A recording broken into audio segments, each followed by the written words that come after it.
So last weekend, I was talking to a neighbor of mine about my budgeting process in retirement. So prepare to be underwhelmed. This is my budget process, works for my wife Lisa and I. It's not too complex, it's not too burdensome, works for us, and that's the key. It works for how Lisa and I approach money. So some of you use Quicken or some software package and track every expense every day. I know people that do this. I would be divorced if I had to do this. You categorize every expense, every receipt on food, it's utility, this is gasoline, this is entertainment, this is travel, this is taxes, whatever. You go into that level of detail. And many people are surprised at what I do. So I'm going to walk through it here in a second. I'm looking to avoid arguments, stay married, and manage my budget. All three of those things together. Maybe you guys can relate. So what's my process? First of all, my wife and I have been doing this for 36 years. We know how to manage money together. We know each other's tendencies. So a lot of experience going into retirement. That's one good thing. Neither of us are impulsive spenders. Okay, this is important, very important. We think everything through and we discuss unusual spends with each other.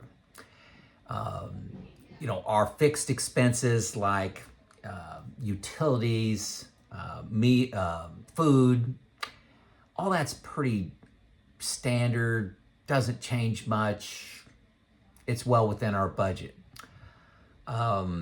It's the big things that can break our budget. And that's what we've learned in 36 years. It's paying for college for 4 kids, those kind of things that breaks your budget. So now in retirement, it's vacations. It's buying a new car, heavy car maintenance, maybe like spending, $3,000-$4,000 on a car. It's paying for weddings, dental expenses, anything medical. Inflation is a big one now that I wouldn't have mentioned like 5 years ago. But so I'm really watching those big expenses and then kind of have an eye on inflation. Consequently, because it's the big stuff, managing it every daily, weekly, or even monthly really doesn't make sense, and it often can be misleading, okay? So let me give you an example. Say in January, I take no vacations. We have no vacation, no spending for our go-go spending, and we have no unplanned maintenance around the house, like a dishwasher breaking or something like that. So you'll look at January and say my budget is $6,000 a month. Okay, we may spend $5,000. So in the month of January, I go through the process and say, hey, we're $1,000 under, let's spend more.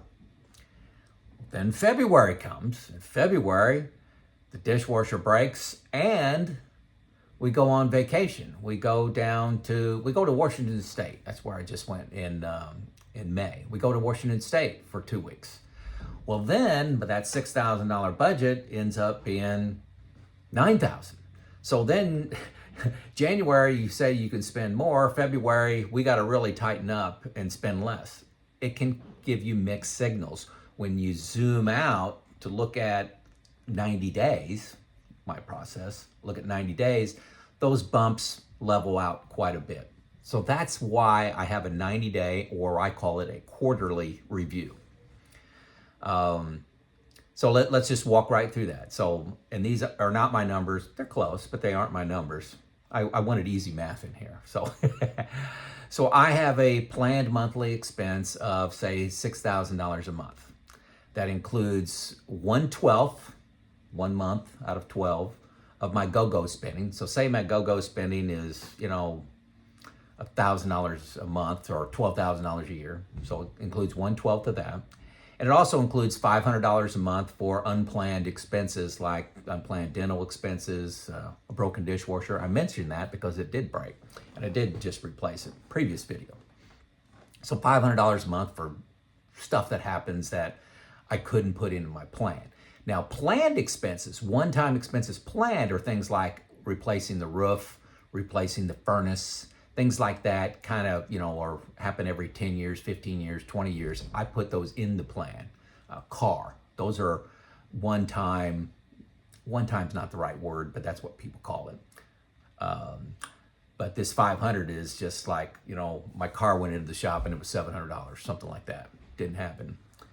So $6,000 a month. And so I look at, that I use buckets.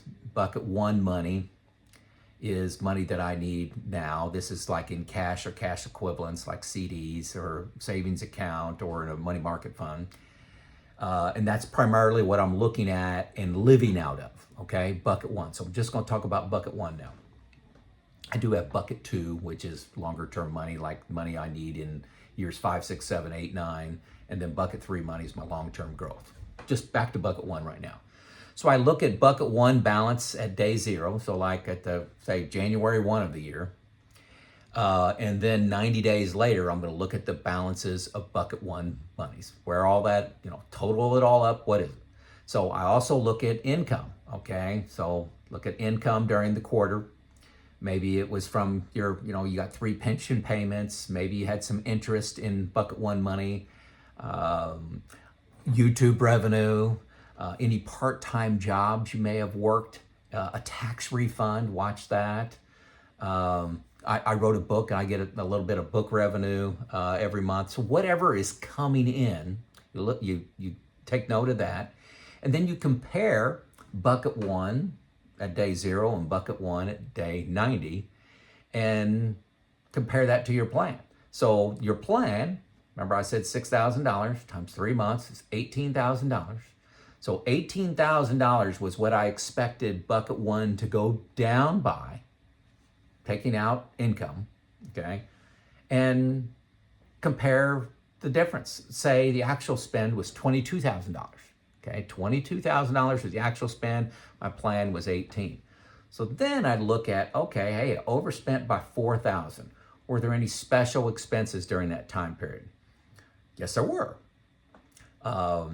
One was my wife actually had quite a bit of expensive dental work. She had an implant. Well, that was several $1,000s, like 8. And that falls into my $500 a month I put in. But it all hopefully was just concentrated into last quarter. And so, okay, that probably won't happen again next quarter, probably be sometime before that happens again. So we can take out that expense. Okay, we're doing okay. Also, timing of vacations. Second quarter, this was actually a real issue. We went to Washington State for a couple weeks. That was in the second quarter. And also I paid for my Alaska trip. That's coming up here in a month or so, going for a couple weeks. I paid for that in the second quarter. So timing of vacations, my vacation go-go spending actually was concentrated into the second quarter. By the time I took out those expenses, things looked pretty good, okay? So the last thing I look at is inflation. So I took out the special one-time expenses of dental work, the special one-time, go-go spending, the concentrate, that was all focused in quarter two. Over the year, we're going to be just fine based on our plans for travel, go-go spending plans. Inflation. So I looked at the actual spend, subtracting out those 2 special events and what we actually spent, and it went up. And I just equated that to inflation, okay? And so inflation, I actually chose to increase my planned budget by 4%. So the $6,000, I added 4% to that, which, I added a few $100s a month to spending for that. So that is my budget process. I chose to adjust my spending because of inflation. The special one-time events were, hit me pretty hard in the second quarter, but they're not going to cause an overreaction because over the course of a year. In a quarter, they did make a bigger impact, but over the course of the year, I expect them to fall right in line with our planned spending. Hopefully that makes sense.